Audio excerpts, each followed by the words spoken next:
I'm Jean.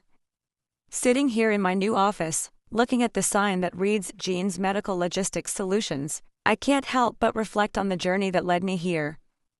It all started with a betrayal so deep, it felt like a punch to the gut. My family, the Thompsons, were a well-known business family in the city. My father, Henry Thompson, was a man of old-fashioned values and a strict sense of hierarchy. He believed in the family name above all else and saw business as a way to maintain our social standing. My mother, Victoria Thompson, was more conniving. She was always looking for the next opportunity to elevate the family, often at the expense of others. And my sister, Amelia, was the golden child, the one who could do no wrong in my parents' eyes. I had spent 15 years building a company from the ground up. Starting with just a small rented space, a second-hand computer, and a phone with a cracked screen, I had created a business that specialized in transporting temperature-sensitive medical products across 4 states. By the time they took it from me, the company was worth $2 million. It happened at a fancy family dinner. The restaurant was dimly lit, with chandeliers casting a soft glow over the table. We were surrounded by family friends, all smiling and chatting. My mother slid a leather folder across the table to Amelia. Before anyone said a word, I saw the transfer papers. My mother then lifted her glass and said, "Jean, you've worked so hard for so long. It's time Amelia had a chance at stability. She has a family to take care of." People around us clapped, thinking it was a heartwarming family succession story. My father leaned back, looked me straight in the eye, and added, "You'll stay on, of course. You'll work under Amelia. She needs this security." Amelia didn't even flinch. She just placed her hand on the folder as if it had always been hers. I let out a single laugh. It was the only thing that kept me from causing a scene. I nodded, stood up, and pushed my chair in so gently that they all thought I had accepted it. But I hadn't. I was done. As I stepped out of the restaurant, the cold night air hit me like a wake-up call. It was cleaner, fresher than the air inside that suffocating room.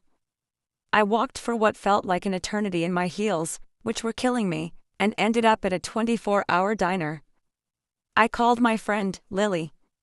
She was a nurse at the local hospital and had always been my biggest supporter.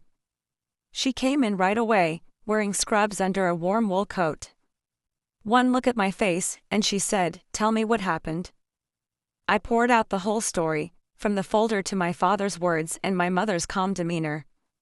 Lily listened patiently. Then she asked the question no one in my family had ever asked me, "Jean, what do you really want? Not what they expect, but what you truly desire." The truth was terrifying. I wanted out. I wanted to build something that was truly mine, something no one could take away. But the fear of failure was overwhelming.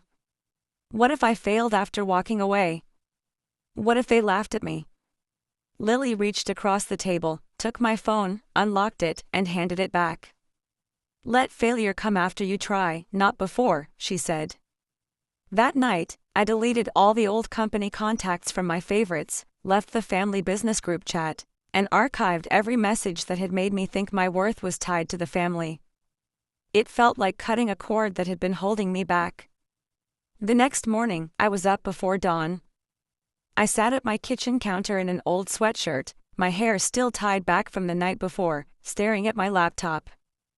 My phone kept buzzing with calls and texts from my family.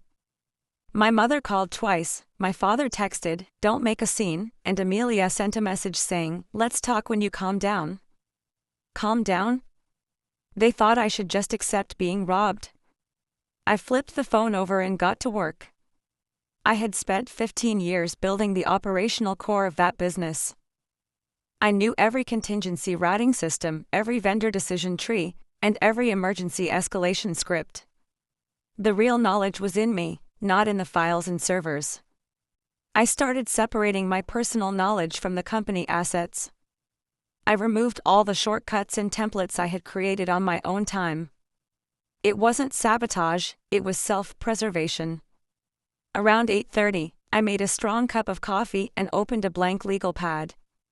I wrote at the top, what can they take and what can't they? I quickly realized they could take the office, the name, the credit line, but they couldn't take my market knowledge, my relationships, or my reputation. By 9:30, I had researched 3 potential company names, checked domain availability, and called an attorney I trusted.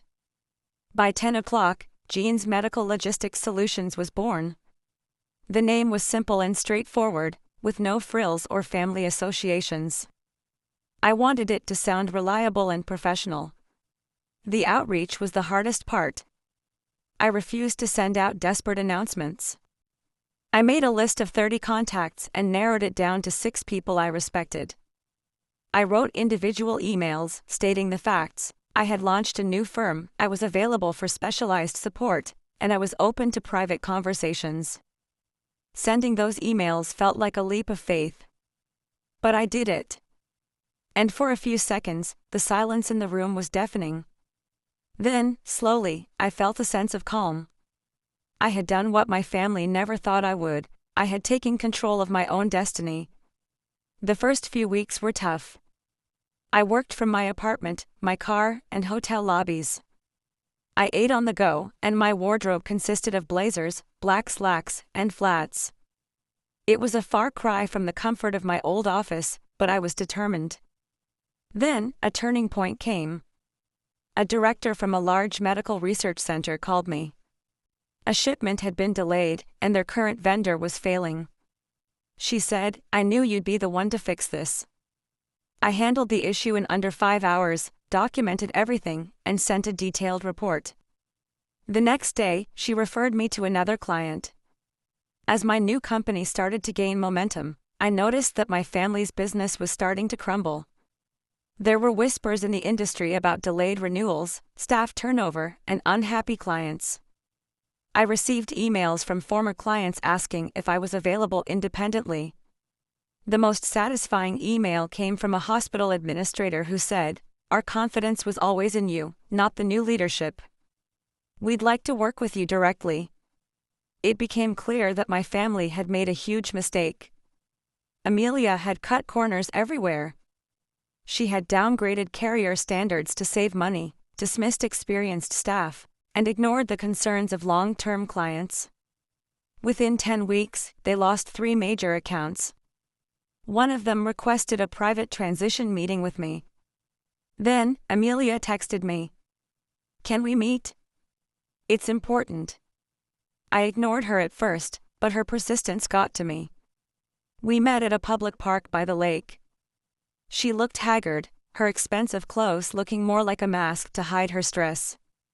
She started by saying I looked good, and I retorted that she looked like she hadn't slept.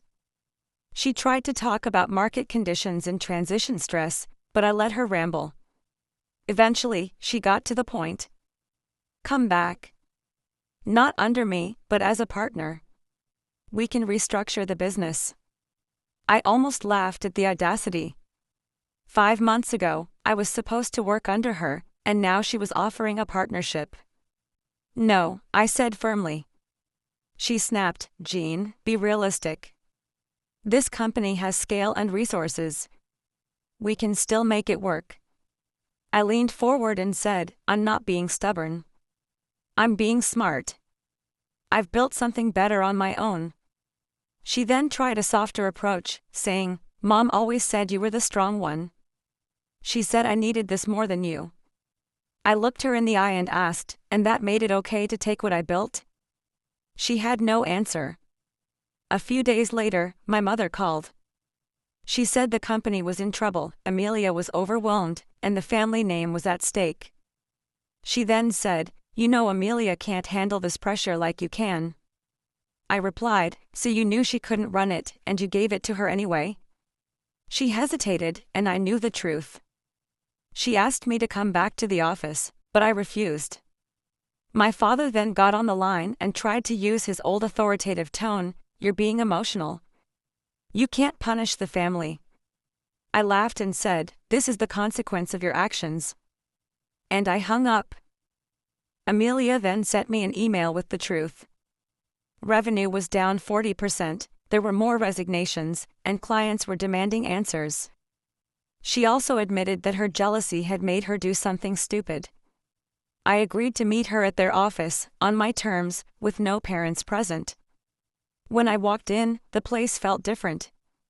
It was smaller, not physically, but in spirit. Amelia was waiting for me in the conference room, looking defeated. I told her I wasn't coming back. But I said I might help under one condition. You need to make a public video.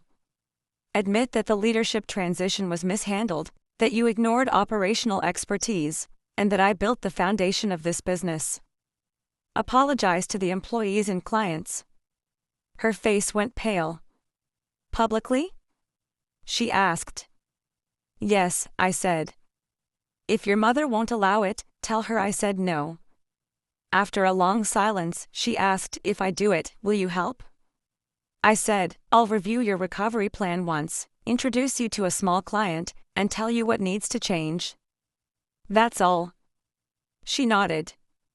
48 hours later, she posted the video. The industry took notice immediately. She admitted her mistakes, acknowledged my contributions, and apologized. My mother was furious, and my father called it humiliating. But it was the truth. I sent her a detailed recovery memo and introduced her to a small regional clinic. The old company survived, but it was a shadow of its former self. They never recovered 45% of the lost revenue, and many major clients never returned. Meanwhile, Jean's medical logistics solutions kept growing. I hired a team, rented a proper office, and signed a multi-million-dollar contract with a large healthcare network. Looking back, I realized that the moment I walked out of that restaurant was the moment I truly became free. My family may have taken my company, but they couldn't take my spirit, my knowledge, or my ability to rebuild.